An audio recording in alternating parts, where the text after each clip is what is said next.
السلام عليكم ورحمة الله وبركاته. إن الحمد لله نحمده ونستعينه ونستغفره ونعوذ بالله من شرور أنفسنا ومن سيئات أعمالنا. من يهده الله فلا مضل له ومن يضلل فلا هادي له وأشهد أن لا إله إلا الله وحده لا شريك له وأشهد أن محمدا عبده ورسوله صلى الله عليه وعلى آله وأصحابه والتابعين وتابع التابعين ومن تبعهم بإحسان إلى يوم الدين. يا أيها الذين آمنوا اتقوا الله حق تقاته ولا تموتن إلا وأنتم مسلمون. يا أيها الناس اتقوا ربكم الذي خلقكم من نفس واحدة وخلق منها زوجها وبث منهما رجالا كثيرا ونساء واتقوا الله الذي تساءلون به والأرحام إن الله كان عليكم رقيبا. يا أيها الذين آمنوا اتقوا الله وقولوا قولا سديدا يصلح لكم أعمالكم ويغفر لكم ذنوبكم ومن يطع الله ورسوله فقد فاز فوزا عظيما. أما بعد فإن خير الحديث كتاب الله وخير الهدي هدي محمد صلى الله عليه وعلى آله وسلم وشر الأمور محدثاتها فإن كل محدثة بدعة وكل بدعة ضلالة وكل ضلالة في النار. Ikhwani fi din, a'azzakumullah, kaum muslimin rahimani wa rahimakumullah. Kita akan membahas materi yang menurut saya sangat penting berkait dengan satu ajaran yang bernama liberalisme. Mengapa saya katakan penting khususnya di masa kini, di zaman sekarang? Karena pemikiran liberal ini sangat laku di zaman kita ini. Laku keras. Mengapa demikian? Karena memang manusia sudah mulai menjauh dari agamanya. Dan kemudian barakallahu fikum, tiba-tiba ada orang yang mencetuskan untuk berpikir bebas. Ini makna liberal. Berpikir bebas, tidak terkungkung oleh satu ajaran agama apapun. Mereka berpikir bisa menentukan mana yang baik, mana yang jelek, dengan akal sendiri. Bisa memilah dan memilih mana yang bermanfaat, mana yang bermudarat dengan pikiran sendiri. Bahkan mereka mulai mengkiaskan manusia dengan binatang-binatang ternak yang secara naluri akan mencari yang baik buat dia makan. Dan apa yang berbahaya dia akan jauhi. Sehingga aturan-aturan lain itu di bawah.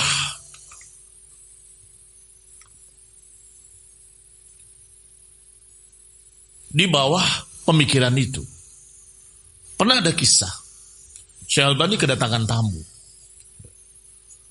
Tamu ini bahasanya ingin bertanya. Kami ingin bertanya.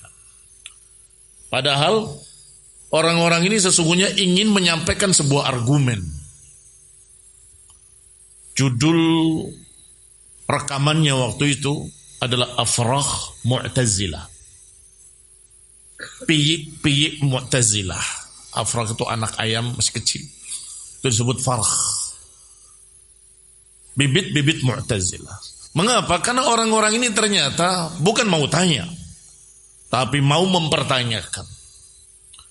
Maka Syekh Albani rahimahullah tahu ini orang mau kemana arahnya. Sebentar, sebelum kita bicara, kalau kalian dengan saya berbeda pendapat, kemana kita merujuk?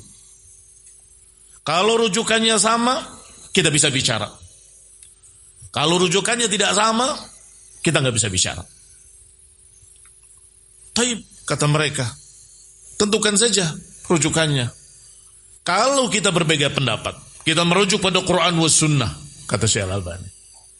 Mereka-mereka ini berkata, sebentar, sebelum Al-Quran diturunkan, sebelum Nabi-Nabi diutus, Allah sudah memberikan akal pada manusia. Berarti akal lebih dulu dari Quran dan Sunnah. Lihat cara berpikirnya, pemikiran Mu'tazilah. Akal lebih dulu. Sebelum ada apapun, Allah sudah memberikan akal pada manusia agar mereka berpikir. Mana yang baik, mana yang benar.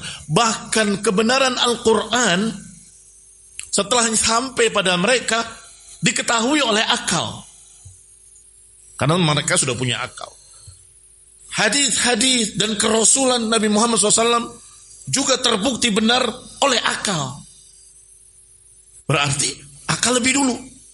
Maka kalau kita berbeda pendapat, kita kembali kepada kaidah akal. Terjadilah perbedaan pendapat masalah rujukan kemana. Berakhir dengan diusir. Berarti kita tidak bisa bicara. Karena rujukan kalian dengan rujukan kami berbeda. Cikal bakal pemikiran Mu'tazilah ini berkembang. Dan hari ini lebih dikenal dengan istilah pemikiran bebas atau berpikir bebas. Bukan hanya merusak agama Islam. Di sana di Eropa lahirnya pemikiran liberalisme merusak agama Nasrani.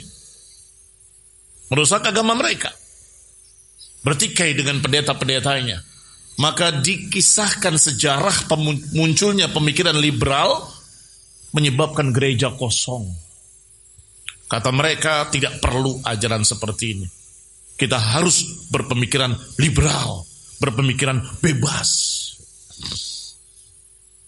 Tetapi yang lebih kita bahas, yang lebih kita fokuskan, bukan pemikiran liberal secara umum. Kalau mereka beragama dengan agama liberalisme, terserah kalian.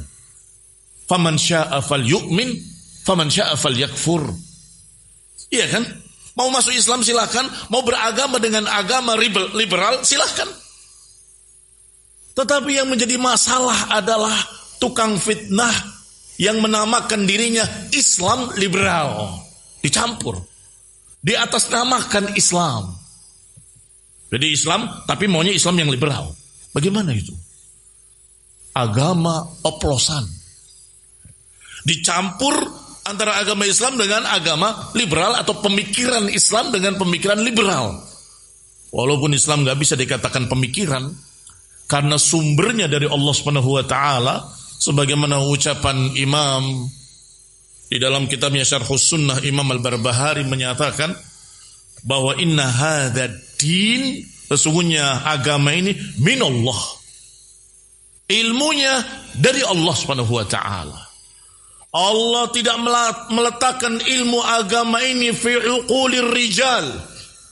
Allah tidak meletakkan agama ini di akal-akal manusia. Allah turunkan Al-Quran, Allah utus Rasul-Rasulnya karena agama ini harus dengan bimbingan wahyu. Lihat perbedaannya. Agama adalah sesuatu bimbingan hidayah dari Allah Subhanahu wa taala. Sedangkan liberalisme hasil otak-atik otak mereka. yakni hasil pikir mereka. Subhanallah, dari mulai tahun 65-an ketika saya lahir dan setelahnya sampai tahun 70-an muncul istilah mujaddid di Mesir.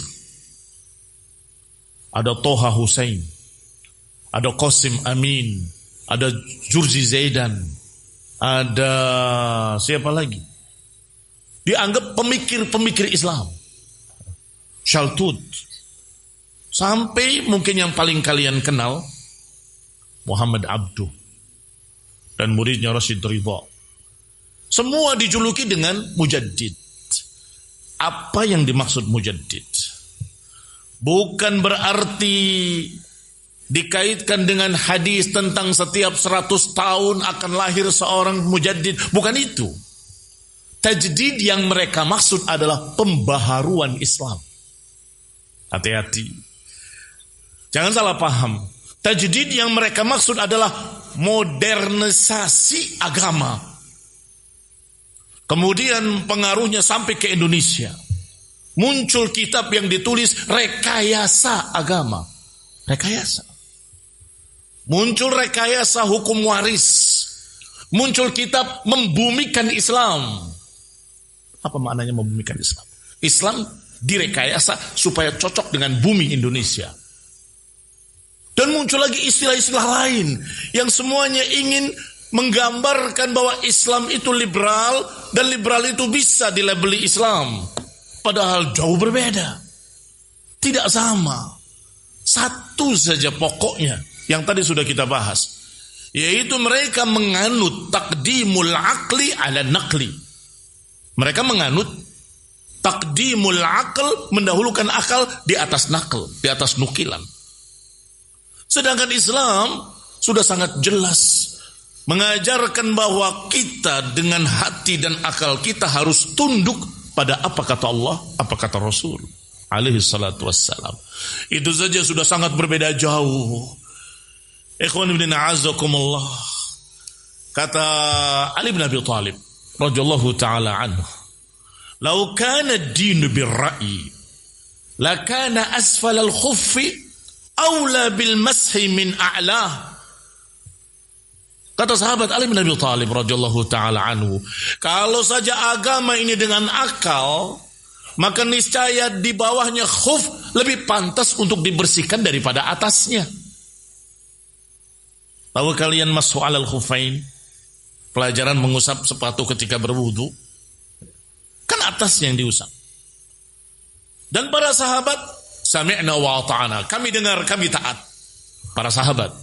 Adapun aqlaniyun bertanya-tanya, kenapa kok atasnya yang diusap? Kenapa enggak bawahnya? Kan bawahnya yang kotor. Kok atasnya yang diusap? Kata Ali bin Abi Thalib, "Lau kana ad-dinu bir-ra'yi." Kalau saja agama itu dengan ra'yu, niscaya bawahnya sepatu lebih pantas untuk dibersihkan daripada atasnya.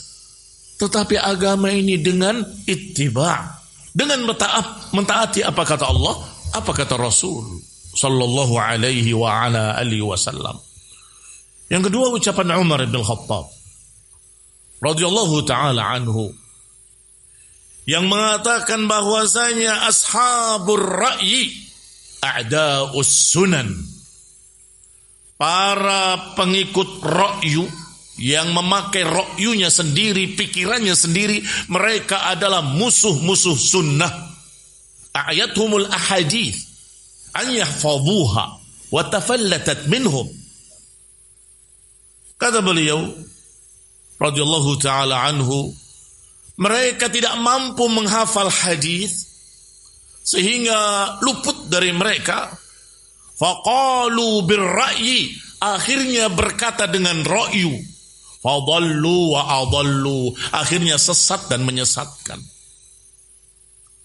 Lihat ashabur ra'yi, orang yang mengikuti ra'yunya sendiri, pemikirannya sendiri, tidak dengan dalil, ujung-ujungnya sesat, menyimpang. Banyak orang-orang yang terjerumus dalam ra'yu karena tafallatat al-ahadits minhum. Banyak terjadi orang yang memakai ra'yu karena luput hadis-hadis dari dirinya. Tidak hafal, tidak ingat, tidak belajar, tidak pernah mengkaji. Sehingga ketika ditanya, apa hukumnya ini, apa hukumnya itu, dia berpikir, gimana ya? Karena nggak baca hadis, karena nggak belajar. Akhirnya fakkara wa qaddar, berpikir dan menentukan. Fakkara wa qaddar faqutila kaifa qaddar. Berpikir dan menentukan, akhirnya celaka dia. Apa yang dia tentukan? Menurut saya pikir ini lebih baik. Saya pikir itu lebih baik. Hasil pikirannya yang disampaikan akhirnya menyesatkan manusia. Sama seperti berita yang dikabarkan oleh Rasulullah sallallahu alaihi wasallam tentang dicabutnya ilmu. Bahwa ilmu ini suatu saat akan dicabut. Tetapi la yaqbidul ilman intiza'an minan nas. Tetapi tidak begitu saja ilmu dicabut dari manusia. Walakin biqabdil ulama. Tetapi dengan dicabutnya para ulama. Ini dicabutnya ilmu para wafatnya para ulama, maka ilmunya ikut hilang bersamanya. Maka falam yabqa alimun, tidak tersisa satu ulama pun. Bagaimana mereka? Bagaimana manusia mencari fatwa? Sedangkan ulama sudah diwafatkan. Ilmu sudah dicabut dengan diwafatkannya para ulama. Akhirnya mereka mencari atau bertanya pada orang-orang bodoh. Juhalan. Saya lanjutkan lafadznya, ittakhadu ru'usan juhalan. Akhirnya mereka mengambil tokoh-tokoh orang bodoh. Fasu'ilu, kemudian ditanya. Fa'aftau bighairi ilmin, kemudian berfatwa tanpa ilmu. Fadallu wa adallu, berfatwa tanpa ilmu dengan apa? Dengan ra'yu. Berfatwa tanpa ilmu dengan apa? Dengan akalnya sendiri, dengan pikirannya sendiri. Fadallu wa adallu. Kalau saja akal itu cukup untuk mencari kebenaran, untuk apa diturunkan kitab-kitab dari kitab Taurat, Injil, Al-Quran? Kalau akal saja cukup, untuk apa diutus para rasul? Sejak Nuh alaihi salam, kemudian para anbiya, para rasul, sampai nabi kita, nabi terakhir, Nabi Muhammad sallallahu alaihi wasallam. Kalau akal saja cukup mencari kebenaran, untuk apa diutusnya para rasul? Karena manusia sebelum para rasul juga punya akal. Tidak bisa. Al-aql tidak bisa berdiri sendiri untuk mencari kebenaran. Bisa dipakai mencari kebenaran dengan bimbingan dari Allah, dengan wahyu dari Allah, dengan ucapan-ucapan para rasul utusan Allah. Baru akal itu bisa terbimbing dengan benar, yaitu cara berpikir benar. Ikhwan fillah azakumullah, kaum muslimin rahimani wa rahimukumullah. Yang kedua dari pemikiran liberalisme. Karena kita sebelum membantahnya satu persatu, kita kenali dulu. Araftus syarra la li syarri, walakin li tawaqqihi. Kita mengenali kejelekan bukan karena kejelekannya, tetapi untuk kita hindari. Wa man lam ya'rifu syarra minal khairi yaqa' fihi. Siapa yang tidak mengerti mana yang jelek dari yang baik, dia akan terjerumus dalam kejelekan itu. Pemikiran liberalisme dimulai dengan pemikiran pertama, akal bisa menentukan kebenaran. Dan itu lebih penting daripada dalil-dalil. Yang kedua, lebih berani lagi mereka berkata bahwa dalam ajaran bebas kita boleh menafsirkan sesuai dengan keadaan kita sekarang. Maka apakah itu nas dari ayat atau nas dari hadis, bisa kita sesuaikan dengan situasi dan kondisi. Ini berbahaya. Ini sangat berbahaya. Mereka istilahkan dengan kontekstualisasi. Saya ulangi, kontekstualisasi. yakni tidak menafsirkan ayat dan hadis dengan teksnya, tapi dengan konteksnya. Makanya mereka sering menjuluki kalian dengan tekstual. Mereka sering menjuluki ahli sunnah, kalian tekstual, terpaku pada teksnya, terpaku pada teksnya. Mengapa mereka menjuluki kita demikian? Karena mereka berpikir bebas, boleh melihat konteksnya sehingga ditafsirkan dengan konteks yang ada sekarang. Istilah lain yang mereka punya adalah modernitas atau modernisasi beragama. Modernisasi beragama. Beberapa doktor-doktor dan profesor berbicara kepada beberapa orang dari kita yang ingin menginduk. Ini urusan KBM kalian. Dan sejenis itu. Salah satu mereka berkata, kami punya misi, yaitu modernisasi beragama. Hah? Apa itu modernisasi beragama? Ikhwan fillah azakumullah. Agama yang disesuaikan dengan aturan modern, dengan budaya modern, dengan pergaulan modern. Kembali yang tadi, reaktualisasi ajaran Islam. Reaktualisasi ajaran Islam itu artinya merubah, menyesuaikan, menyeret agama untuk disesuaikan dengan kondisi daerahnya, negerinya, bangsanya, turunannya, kelompoknya, dan seterusnya, dan seterusnya. Jangan dikira bahwa racun ini belum masuk ke tengah-tengah kaum muslimin. Sudah masuk bahkan ke dalam pemikiran-pemikiran hizbiyin. Hizbiyin menentang liberalisme. Artinya bukan mengaku kami liberal, enggak. Tetapi lihatlah hizbiyin. Setiap kita bawa fatwa para ulama, setiap kita bawa fatwa dari masyayikh ahli sunnah, apa jawaban mereka? Mereka kan di sana, bukan di sini. Di Saudi, bukan di Indonesia. Mana tahu mereka Indonesia. Mereka harus mengetahui fiqhul waqi', kenyataan yang ada sekarang. Mereka harus tahu situasi dan kondisi, kemudian disesuaikan fatwanya. Lihat ikhwan fillah azakumullah.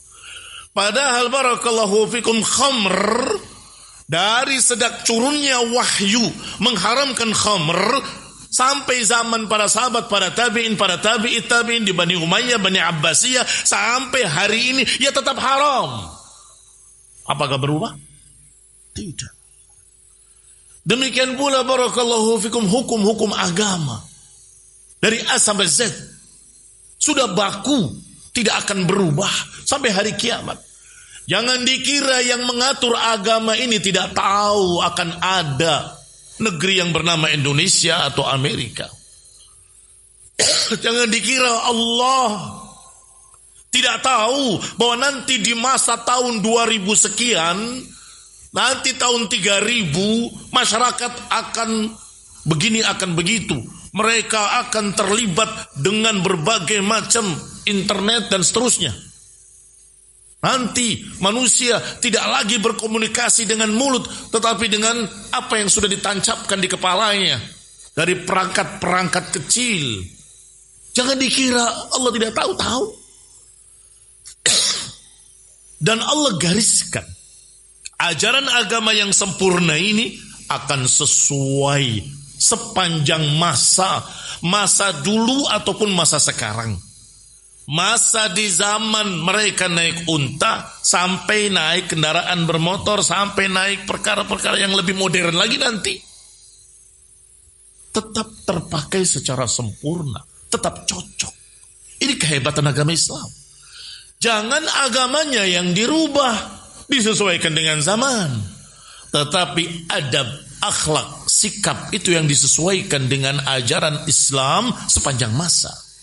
Kaum muslimin rahimani wa rahimakumullah. Pernah gereja-gereja ketika munculnya penemuan-penemuan ilmiah, maka gereja-gereja tadi minder. Adanya profesor, ahli astronomi, ahli ini, ahli itu, berpikir, belajar, ternyata banyaknya nggak sesuai, katanya, dengan ajaran gereja. Maka mulailah pendeta itu membuat rapat, kemudian bikin perjanjian dan seterusnya. Apa isinya? Disesuaikan dengan kemajuan teknologi dan kemajuan ilmu pengetahuan. Disesuaikan ajarannya. Subhanallah. Apa yang terjadi? Waktu itu naik lagi pamornya. Gereja laku kembali. Oh, sesuai dengan teknologi, sesuai dengan ilmu pengetahuan. Ternyata ilmu pengetahuan berkembang, berubah lagi. Begitu berubah lagi, ternyata ditemukan apa yang diputuskan oleh profesor yang lalu ternyata salah. Yang benar adalah ini penemuan yang lebih mutakhir. Bingung gereja. Ya, kita sudah ngerubah. Ternyata ilmunya berkembang lagi. Akhirnya malah malu, malah ditinggal. Dan disebutkan, kamu lihat, bahwa ketika bicara liberalisme, disebutkan di situ sejarahnya, mereka kemudian meninggalkan gereja. Karena merasa kita pengen bebas berpikir, jangan terkungkung dengan satu agama apapun. Ikhwan ibn a'azzakumullah, itu yang kedua.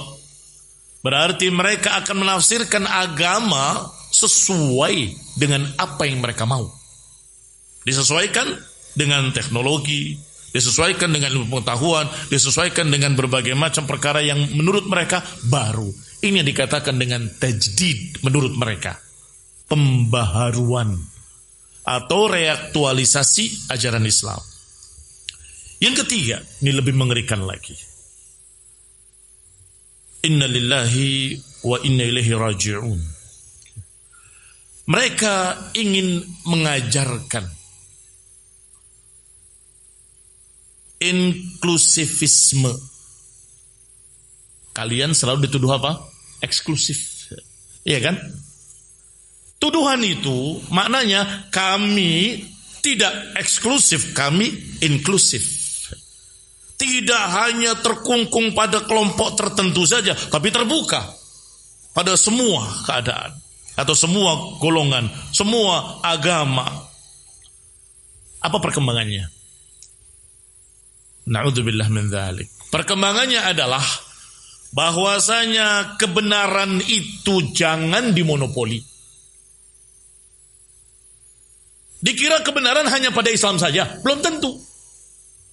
Bisa jadi pada Nasrani pun ada kebenaran. Bisa jadi pada Yahudi pun ada kebenaran. Bisa jadi pada Hindu dan Buddha juga ada kebenaran. Bisa jadi. Semua barakallahu fikum ada kemungkinan membawa kebenaran. Ini ajaran liberal. Sehingga orang yang menyatakan kebenaran hanya pada agama ini, kamu itu eksklusif. Barakallahu fikum. Jangan memonopoli kebenaran. Terus gimana wahai liberalis? Begini, kita keluar dari Islam, dari Hindu, dari Buddha, dari Nasrani, keluar, kemudian kita lihat ulang. Mana yang benar dari semuanya, kita ambil. Mana yang jelek dari semuanya, kita buang. Mengingatkan kita pada apa? Mengingatkan kita pada hizbiyah. Cuma hizbiyah, sekupnya kelompok-kelompok di dalam Islam. Kita jangan mengatakan ini sesat, jangan. Kita ambil kebaikan dari Syiah, kita ambil kebaikan dari Khawarij, kita ambil kebaikan dari Sufi, kita ambil kebaikan dari apa lagi, dan kemudian kita buang kejelekan-kejelekan. Itu. Tetapi lebih terbuka. Liberalisme lebih terbuka lagi, keluar dari seluruh agama, kemudian mengambil kebaikan dari semua agama. Agama ini mengajarkan kebaikan, kita ambil. Agama Islam mengajarkan kebaikan, kita ambil juga. agama. Muncullah kemudian pondok pesantren 3 agama di Ungaran, Semarang. Di zaman Gus Dur. Nggak tahu sekarang masih ada atau enggak. Di dalamnya ada masjid, ada gereja. Dan ada tempat peribadatan Yahudi. Ini mengerikan sekali, barakallahu fikum. Mau dibawa kemana agama ini? Kok bisa Islam kemudian dikasih sifat dengan liberal? Islam liberal. Atau liberalis Islam. Kaum muslimin rahimani wa rahimakumullah. Yang ketiga ini lebih dikenal dengan nama sinkretisme agama, peleburan agama. Lebih dikenal dengan istilah sinkretisme agama atau peleburan agama. Kaum muslimin rahimani wa rahimakumullah. Maka pluralisme yang juga maknanya sama sinkretisme agama, peleburan agama, dikenal oleh para ulama dengan wahdatul adyan. Beberapa hizbiyun di Yordan ikut tanda tangan, mendukung, menyetujui adanya persatuan agama atau peleburan agama. Apa maunya? Bukankah dengan tanda tanganmu di dalam ucapan itu engkau bertanggung jawab di hadapan Allah subhanahu wa ta'ala, telah menentang terang-terangan ayat Allah subhanahu wa ta'ala, inna ad-dina indallahi al-Islam. Sesungguhnya agama di sisi Allah adalah Islam. Kok masih ragu? Malah bukan hanya ragu, kemudian berkata, jangan memonopoli kebenaran hanya dalam Islam, katanya. Kemudian mereka bikin guyon-guyon. Tokoh-tokoh liberal bikin guyon. Jangan-jangan nanti Yahudi, Nasrani, dan Islam ketemu dalam surga. Dulu kamu bakar gereja saya ya? Oh iya, waktu itu saya terlalu semangat. Oh, kamu juga begini. Sama-sama di surga. Ini guyon membuat orang tertawa. Padahal di dalamnya ada kesesatan yang mengerikan. Bahwasanya bisa saja agama di luar Islam masuk surga. Iya kan? Dari cerita itu. Karena dikatakan ketemunya 3 orang tadi. Yang satu Yahudi, yang satu Nasrani, yang satu Muslim di dalam surga. Kemudian saling bertanya, kok kamu masuk surga? Iyalah, karena saya baik. Saya membantu tetangga, saya menghormati tamu, saya memberikan kebaikan sosial. Jadi ternyata, menurut mereka ini dari guyon-guyon tadi maknanya, bahwasanya kebaikan dari agama manapun akan ada nilainya di sisi Allah. Kejelekan dalam agama apapun akan ada ancamannya nanti yaumul qiyamah. Bukankah barakallahu fikum kita mempelajari dasar agama Islam adalah 2. Tauhid, harus beribadahnya pada Allah saja, jangan dicampuri dengan kesyirikan. Yang kedua, harus sesuai dengan ajaran sunnah Rasulullah SAW. Ini syarat diterimanya amal. Bagaimana mungkin bisa diterima amalan kebaikan, membantu fuqara wal masakin dalam keadaan dia meyakini Allah punya anak? Takadu samawatu yatafattarna minhu wa tanshaqqul ardu wa takhirrul jibalu hadda an da'u lirrahmani walada. Hampir-hampir langit pecah, bumi terbelah, gunung-gunung runtuh ketika mereka berkata Ar-Rahman memiliki anak. Allah murka, marah besar, dan itu kata Allah dalam Quran. Kok bisanya tiba-tiba berkata bahwa dalam agama mereka yang baik-baik pun akan dinilai oleh Allah Subhanahu wa taala. Kalla wallah, ini prinsip liberalisme yang sangat mengerikan. Yang keempat, ini semuanya berkait. Bahwa mereka kemudian berkata, maka tidak perlu membeda-bedakan golongan manapun, tidak perlu membeda-bedakan agama apapun, enggak perlu memaksa-maksakan seseorang dengan agama tertentu. Sampai di sini sudah aneh. Saya, kata tokoh liberalis, saya punya anak, saya bebaskan. Ini anak saya yang pertama Islam, anak saya yang kedua Nasrani. Anak saya yang ketiga Yahudi. Saya bebaskan. Silahkan. Mau ikut manapun. Yang penting baik. Kata. Inna lillah wa inna ilaihi raji'un. Ajaran serusak ini kok bisa dikasih label Islam. Liberalisme Islam. Ini barakallahu fikum yang akan kita bantah insyaallah. Berlanjut. Masalah kesetaraan tadi. Emansipasi dan kesetaraan. Berlanjut pada kesetaraan gender. Berlanjut kemudian mendukung LGBT. Ini barakallahu fikum yang menurut mereka sama. Suku apapun, ras apapun, sampai laki-laki ataupun perempuan, haknya sama. Terus kalau mau dikasih atas nama Islam, bagaimana dengan ayat walaysa dzakaru kal untha? Laki-laki tidak sama dengan perempuan. Bagaimana mungkin mereka berkata terang-terangan sama? Kata Allah tidak. Kata mereka sama. Ya berarti kamu nggak ikut ajaran Islam. Berarti engkau tidak berpegang dengan Al-Quran. Seorang wanita yang salihah bernadar ingin anaknya jadi pejuang yang membela agama, membela tauhid. Sehingga berdoa, Rabbi inni nadartu laka ma fi batni. Ya Allah, aku bernadar untuk memberikan anakku yang di perutku ini untukmu. Yani akan dijadikan sebagai pembela agama, pejuang Islam, pejuang tauhid. Ternyata lahir perempuan. Agak kecewa. Sehingga mengatakan, Rabbi inni wada'tuha untha wallahu a'lamu bima wada'at. Wahai Rabbku, aku melahirkan perempuan. Kata Allah, Allah tahu apa yang dilahirkannya. Walaysa dzakaru kal untha, memang laki-laki tidak sama dengan perempuan. Tetapi Allah Subhanahu wa taala mengabulkan harapannya, permintaannya, sehingga anaknya yang perempuan menjadi anak yang istimewa, menjadi wanita yang paling istimewa. Wa inni sammaituha Maryam, dan aku namakan dia Maryam. Ikhwan fillah a'azzakumullah muslimin rahimani wa rahimakumullah. Mengapa kemudian mendukung LGBT?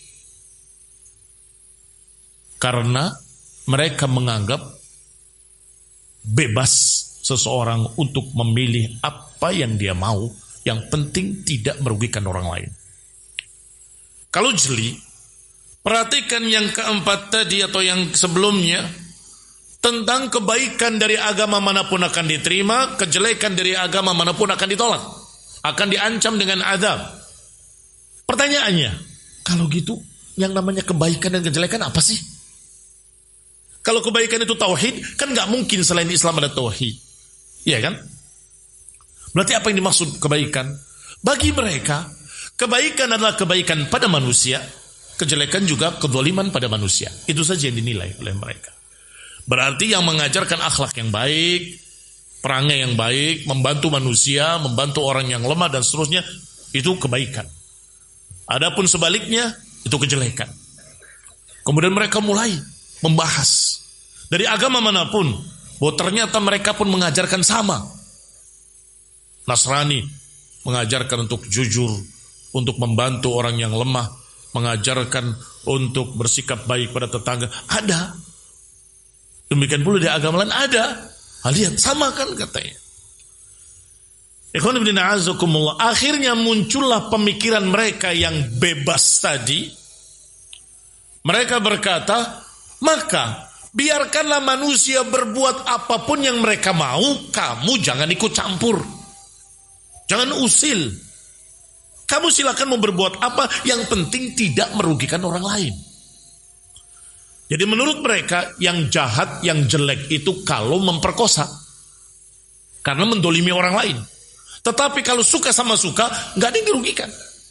Dan itu sudah pernah terucap dari salah seorang tokoh liberalis. Menurut saya selalu begitu. Saya pikir orang yang melakukan hal seperti itu tidak ada yang dirugikan, tidak ada kejahatan, karena suka sama suka. Inna lillahi wa inna ilaihi raji'un. Pemikiran-pemikiran sesat liberalisme mengatakan bahwa yang namanya kebaikan pada manusia, yang namanya kejelekan pada manusia. Maka kalau tidak ada yang dirugikan, maka itu tidak jahat. Tidak dianggap kejelekan. Akhirnya mereka membebaskan, kamu mau jadi laki-laki tulen silakan. Kamu mau jadi boti silakan. Kamu mau jadi apalagi transgender silakan. Kamu mau jadi sampai barakallahu fikum. Ada 27 jenis kelamin. Kalau di Indonesia kan cuma laki dan perempuan di KTP itu. Nama fulan sampai jenis laki-laki. Nama fulana perempuan. Di sana, di negara-negara kafir itu ada laki, ada perempuan, ada laki ke perempuan-perempuanan, ada perempuan ke laki-lakian, ada warna-warni. Ya karena lambangnya pelangi. Apa maknanya? Bebas, mau warna apapun. Ini barakallahu fikum dasarnya yang tadi. Yang penting tidak merugikan orang lain. Kalau saya sebutkan ringkasannya atau singkatannya, kalian langsung paham. Ajaran liberalisme yang berikutnya ini adalah HAM, hak asasi manusia. Itu ajaran mereka. Tidak boleh diganggu hak asasi.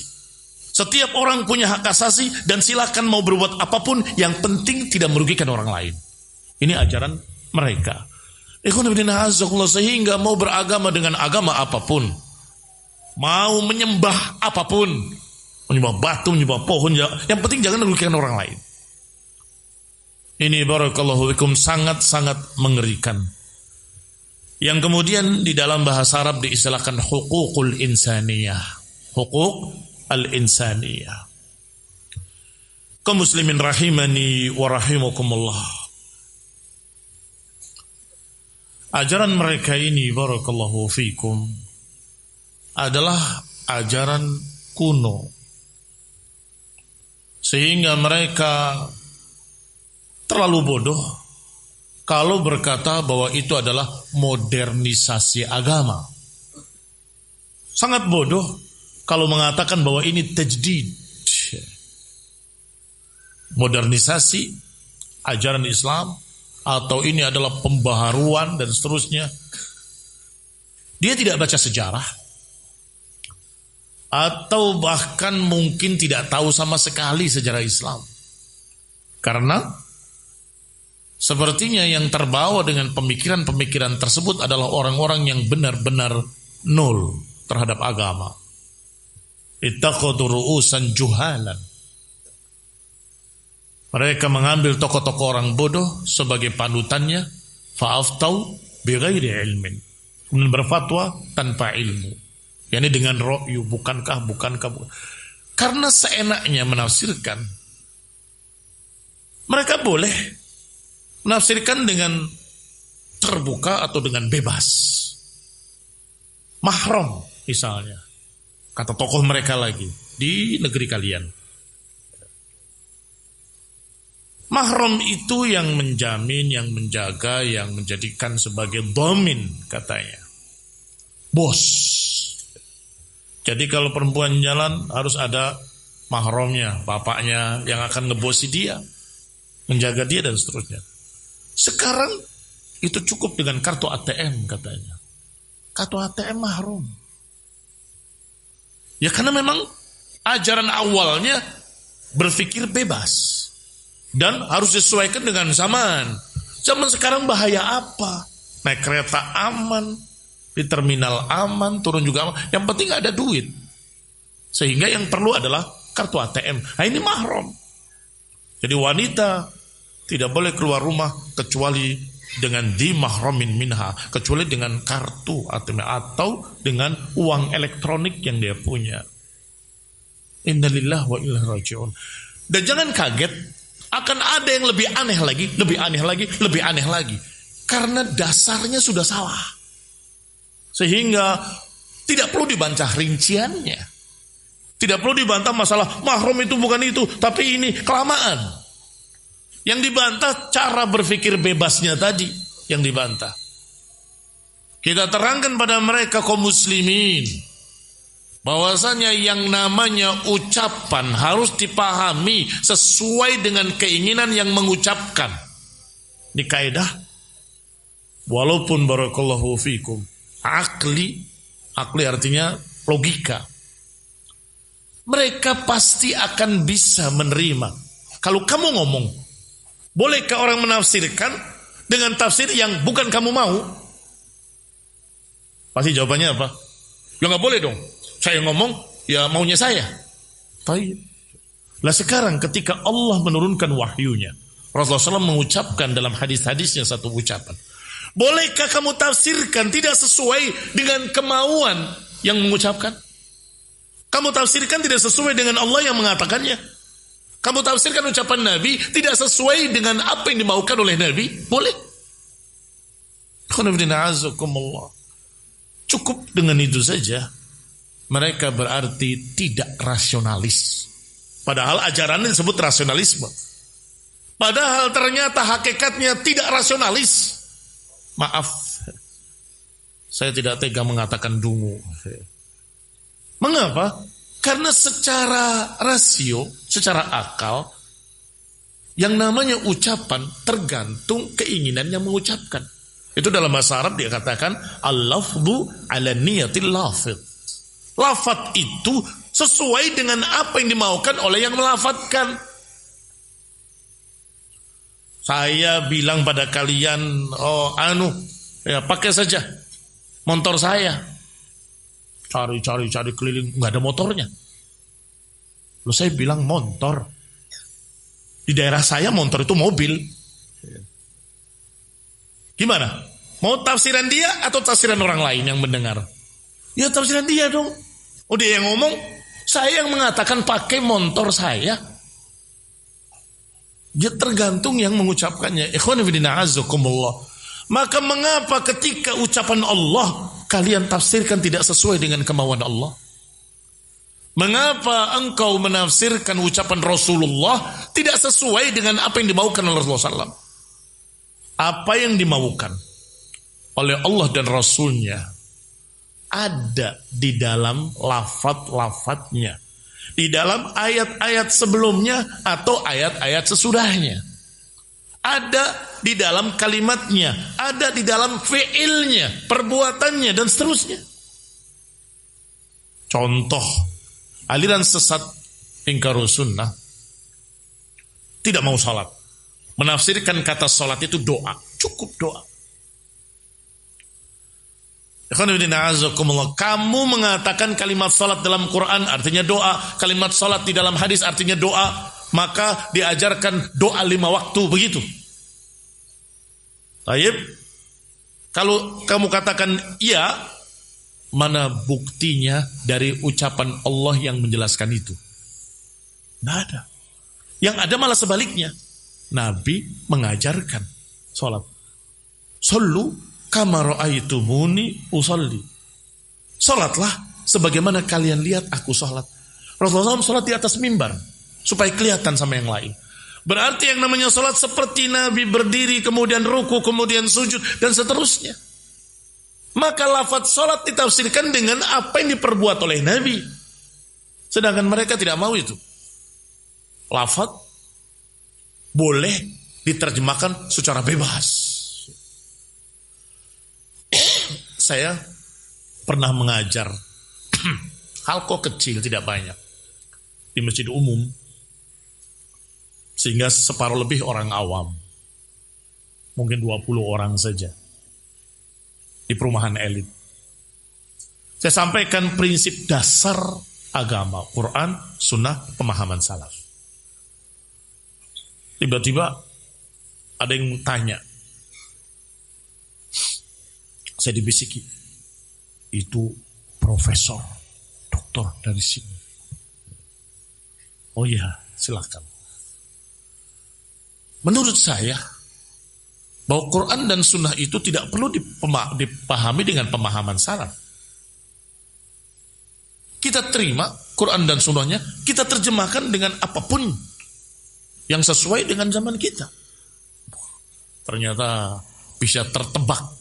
Pemikirannya pemikiran liberal, pemikiran bebas. Maka saya jawab seperti tadi.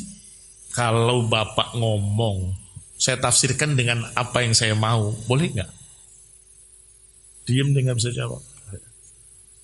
Demikian pula ucapan Allah, jangan ditafsirkan dengan segala apa yang kamu mau. Tafsirkan sesuai dengan apa yang Allah mau. Dan ditafsirkan sesuai dengan apa yang dijelaskan oleh Rasulullah Sallallahu Alaihi Wasallam.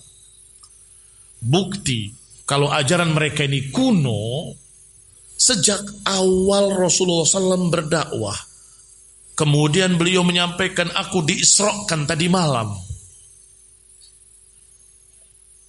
dari Masjidil Haram ke Baitul Maqdis. Bagaimana reaksi kaum musyrikin? Mereka tertawa, menolak, dan kemudian bertanya, mana mungkin, nggak masuk akal jarak yang demikian jauhnya kamu tempuh dalam semalam. Nggak masuk akal. Berarti saat itu sudah ada aklaniyah, liberalisme, sudah ada akal yang jadikan patokan. Mereka datang, ya Abu Bakar, ya Abu Bakar, kamu dengar temanmu bilang bahwa dia semalam ke Baitul Maqdis. Apakah betul? Dia yang berbicara? Betul, sekarang masih bicara di Ka'bah. Kalau dia yang bicara, aku percaya walaupun lebih daripada itu. Aku percaya ayat yang turun min fauqi sab'i samawat laila nahar. Aku percaya padanya dengan ayat yang turun dari atas 7 lapis langit siang dan malam hari. Masa ke situ aja nggak percaya? Barakallahu fikum. Tidak ditentang dengan akal. Siapa yang menentang dengan akal? Musyrikin, yang lebih mengutamakan akalnya daripada dalil-dalil. Yang kedua, di generasi berikutnya, Al-Hasan Al-Basri menjelaskan bahwasanya orang yang beriman akan taat pada Allah dan Rasulnya. Adapun siapa yang bermaksiat, berdosa, maka imannya akan berkurang. Bangkit seorang bernama Wasil ibn Atha. Kalau menurut saya, dia tidak beriman. Karena beriman itu pasti taat. Kalau nggak taat, berarti nggak beriman. Berarti menurutmu kafir? Tidak juga. Ada manzilah baina manzilatain. Dari mana ucapan Wasil ini? Dari ra'yu. Berpikir bebas. Tidak mau terkungkung dengan ayat dan hadis. Imamnya, syekhnya, gurunya alim, mengerti ayat dan tafsirnya, mengerti hadis dan syarahnya, tahu, diajarkan dengan benar, tidak terima. Tapi menurut saya, orang yang berbuat dosa itu tidak mukmin, tidak kafir, tengah-tengah. Ada manzilah baina manzilatain, dan seterusnya. Akhirnya dia memisahkan diri dan kemudian mengajak beberapa orang. Mulailah ada pengikutnya Wasil bin Atha. Di zaman berikutnya ada juga penentang dalil dengan akal, yaitu Ja'ad bin Dirham. Ketika diajarkan akidah sampai masalah bab takdir, gak bisa terima dia. Masa ditakdirkan? Terus bagaimana kita berbuat dan seterusnya? Akhirnya menolak dengan akalnya dan menyatakan an la qadar, takdir itu tidak ada. Wal amr unuf. Dan perkara ini terjadi begitu saja, tanpa ada takdir. Ada 2 orang tabi'i sengaja datang ke Madinah sekalian haji dan umrah untuk bertemu sahabat. Dia tanyakan kepada beberapa sahabat, bertemu dengan Abdullah bin Umar. Wahai Abdullah bin Umar, di tempat kami ada orang yang mengatakan Allah qadar, takdir itu tidak ada. Awaqad dhahar, kata Abdullah bin Umar radhiyallahu taala anhu, awaqad dhahar, apakah sudah muncul? Kabarkan pada mereka. Lau anfaqu mithla Uhudin dhahaban, walaupun mereka berinfak segunung Uhud emas, enggak akan diterima hatta yu'mina bil qadar, sampai mau beriman kepada takdir. Berarti zaman apa itu? Zaman awal-awal Islam sudah ada yang kayak gini, sudah ada. Maka Harun Nasution itu kuno. Siapa Ustaz? Rektor UIN dulu masih YIN masih. Bahwasanya rukun iman yang keenam masalah takdir itu harus dihapuskan. Karena kalau rukun iman yang keenam ini diyakini oleh kaum muslimin akan mundur katanya. Nggak akan maju. Lihatlah mengerikannya. Rukun iman ditentang. Ini barakallahu fikum hasil dari prinsip tadi, berpikir bebas. Untuk boleh berpikir seluas-luasnya dan jangan terkungkung dengan ini dan itu. Innalillahi wa inna ilaihi raji'un. Lahirlah pemikiran-pemikiran yang sama sekali bertentangan 180 derajat dengan agama ini. Akidah ditentang. Tidak perlu beriman pada takdir. Yang lebih halusnya muridnya. Kemudian dapat gelar profesor juga di Cirebon di tempat saya. Masih agak mending ketika ditanya masalah takdir, ada takdir. Tetapi bukan ditentukan si fulan begini, si fulan enggak, bukan begitu. Takdir itu batu jatuh ke bawah, api membakar, itu takdir katanya. Ini agak malu-malu. Kalau yang tadi terang-terangan menentang takdir, ini agak malu-malu. Iya, kami beriman pada takdir. Tapi takdir itu ini, bukan si fulan ditakdirkan dia masuk Islam, si fulan ditakdirkan kafir. Ya fulan, Rasulullah SAW setiap khutbah, setiap muhadarah, setiap membuat kajian ceramah, mesti dimukadimahi dengan kalimat man yahdillah fala mudhillalah wa man yudlil fala hadiyalah. Betul? Dan itu diikuti oleh semua khatib-khatib di mimbar-mimbar. Man yahdillahu fala mudhillalah wa man yudlil fala hadiyalah. Kemana iman kalian? Maknanya sudah sangat jelas. Siapa yang Allah beri petunjuk, nggak akan ada yang bisa menyesatkannya. Dan siapa yang Allah sesatkan, nggak akan ada yang bisa memberikan petunjuk padanya. Maka pemikiran para profesor-profesor tadi kuno. Pemikiran zaman Ja'ad bin Dirham. Bahkan pemikiran orang Nasrani ketika Umar bin Khattab baru membuka negeri Syam. Membuka negeri Syam, Amirul Mukminin Umar bin Khattab berkhutbah di sana, di Jabiyah, kemudian mengucapkan kalimat tadi, man yahdillah fala mudhillalah. Karena ini baru dibuka, maka yang hadir banyak orang, termasuk ada Nasrani ikut hadir. Dia menutup bajunya, menutup kepalanya dengan bajunya, menutup telinganya dengan jarinya. Kalau tidak salah namanya sausan dalam riwayat. Menolak mentah-mentah. Man yahdillah fala mudhillalah. La wallah, tidak demi Allah. Allah tidak pernah menyesatkan siapapun. Tidak demi Allah. Diulang lagi oleh Umar bin Khattab. Man yahdillah fala mudhillalah wa man yudlil fala hadiyalah. La wallah, tidak demi Allah. Allah tidak mungkin menyesatkan siapapun. Diulang lagi yang ketiga kalinya. Man yahdillah fala mudhillalah wa man yudlil fala hadiyalah. Kembali mengatakan, la, tidak mungkin. Allah tidak mungkin menyesatkan siapapun. Yang ketiga, Umar bin Khattab menambah kalimat, dan siapa yang disesatkan oleh Allah, tidak akan ada yang bisa memberikan petunjuk kepadanya. Dan bisa jadi engkau termasuk yang disesatkan oleh Allah Subhanahu wa taala. Berarti pemikiran menentang dalil dengan akal, menentang dalil dengan pikiran ro'yu, itu kuno sejak musyrikin, sejak Wasil bin Atha, sejak Ja'ad bin Dirham, sejak Jaham bin Safwan. Generasi berikutnya di zaman barakallahu fikum, sudah zaman setelah Bani Umayyah, sudah akhir-akhirnya. Ditanya oleh beberapa orang dari Hunud, dari India, sif rabbak, coba gambarkan Tuhanmu seperti apa. Jaham bin Safwan jahil, bodoh. Dan biasanya orang bodoh selalu menjawab dengan apa? Ra'yu. Dia berpikir sampai berapa hari nggak keluar rumah. Setelah sekian hari dia keluar rumah mencari tamu-tamu tadi, orang-orang asing tadi, ditemui. Aku sudah punya jawabannya. La minal Quran wa la minas sunnah. Bukan dari dalil. Allah bersama setiap sesuatu dan di setiap sesuatu. Allah menyatu, berada di setiap sesuatu, sama setiap sesuatu.